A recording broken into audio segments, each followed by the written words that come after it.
Yeah. No, I'm so glad you also mentioned the comments and stuff, because one of the things I always tell people that I speak to is, first of all, yes, try to look up the company. And there's many tools out there that, the sales tools out there that allow you to look up people at companies and all that, which you can use. And then try to find them on LinkedIn. And I always encourage people not to just send a like blind connection request, because too many people get Mhm. too many of those in the 200 characters. You can't really say a whole lot. But if you engage with, like you said, comment on the content, engage with something the company's posted, all that, now you've at least shown that you've done your research, you're engaged with the hiring manager, the recruiter, you're engaged with the company. So I think that Mhm. that definitely goes a lot further than just and then you can always, once you've commented and maybe they respond back, and at that point you can slide in the DM and be like, hey, actually, I'm interested in this thing, love to hear more, would you mind speaking to with me or whatever.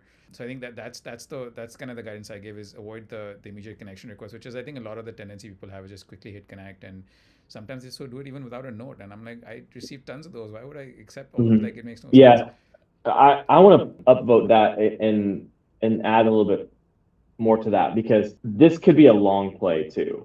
Like I wouldn't wait until you're a job seeker to engage with people and companies that you're Mm-hmm. interested in. There's been companies that through my career, several of them have been vendors or partners that I've worked with that I'm like, wow, their customer service people were so awesome. In my mind, I'm thinking if ever there was an opportunity or if ever I'm job seeking, this is a company that I would target. Yeah.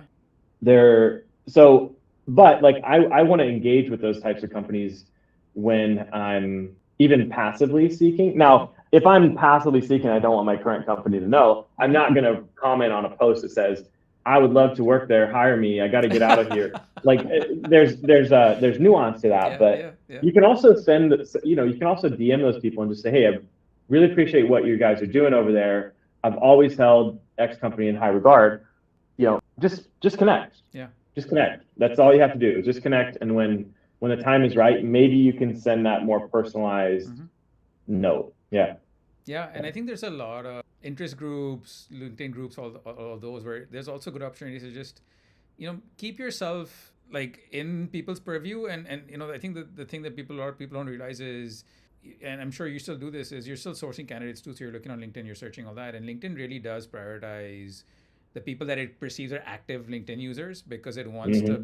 make sure that if you're a recruiter or a hiring manager that is paying LinkedIn tens of thousands of dollars for access, it's surfacing the people on LinkedIn that are going to respond, right? And so, Mm-hmm. kind of going back to what you were sharing earlier, one of the other things I also recommend is, if you're going to go Google someone, whatever, you find like Cailean and you look at like Cailean's profile, and he hasn't posted anything on LinkedIn in 6 months. No matter how many times you message him or connection request him or comment on his older stuff, if he's not on LinkedIn, he's not on LinkedIn. It's not going to make a difference. So find someone Yeah. else at that company that's actually active and get in front of that.